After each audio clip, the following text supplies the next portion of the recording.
If you have done the analysis part properly, the planning part of the essay shouldn't be difficult for you because you already understand the chart, you understand it really well, and now it's time to put the sentence in order. So let's just go through this planning part.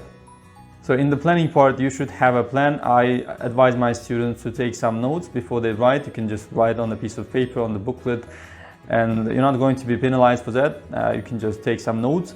Or if you have good memory, you can just do it in your mind. But it would be better if you just take some notes when you're, just the learning phase.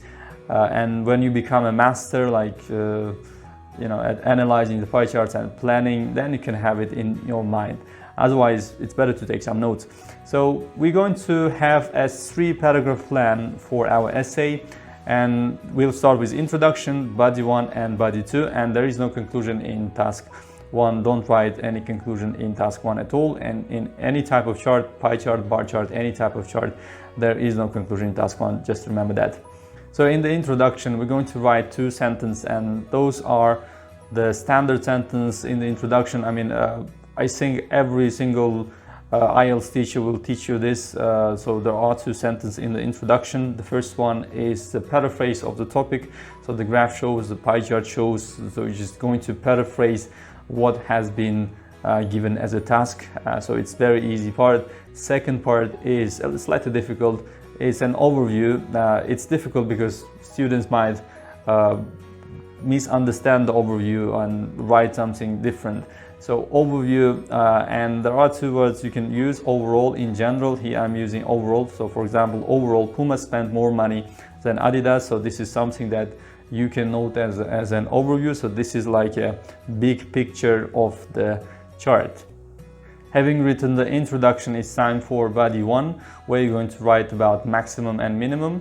And this is also very important information for the reader. And as we said, the highest amount of money was spent on TV. In the analysis part, I told you that.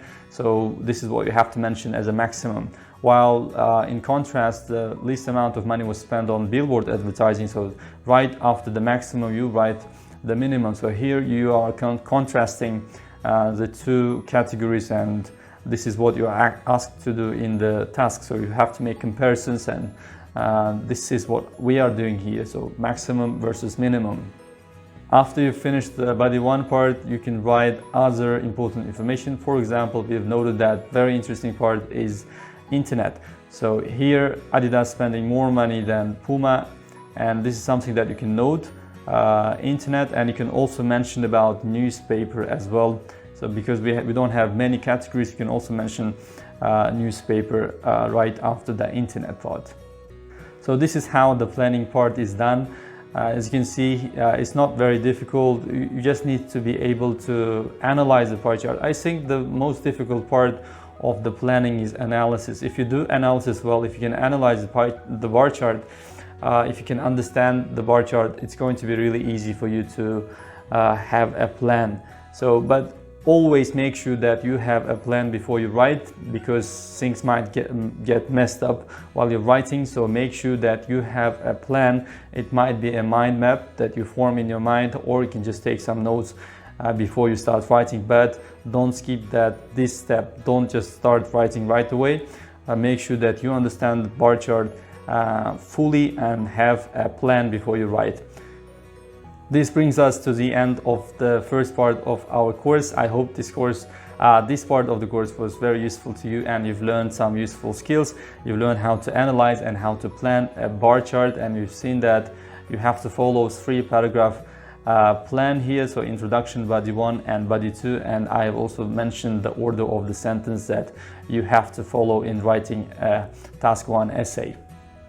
Now in the next part of the lesson, we're going to look at some specific words that you can use to describe bar charts and other types of charts as well. So this is also going to be very useful, and you're going to learn very useful ways of comparing things using certain words, and I hope you're going to enjoy that as well.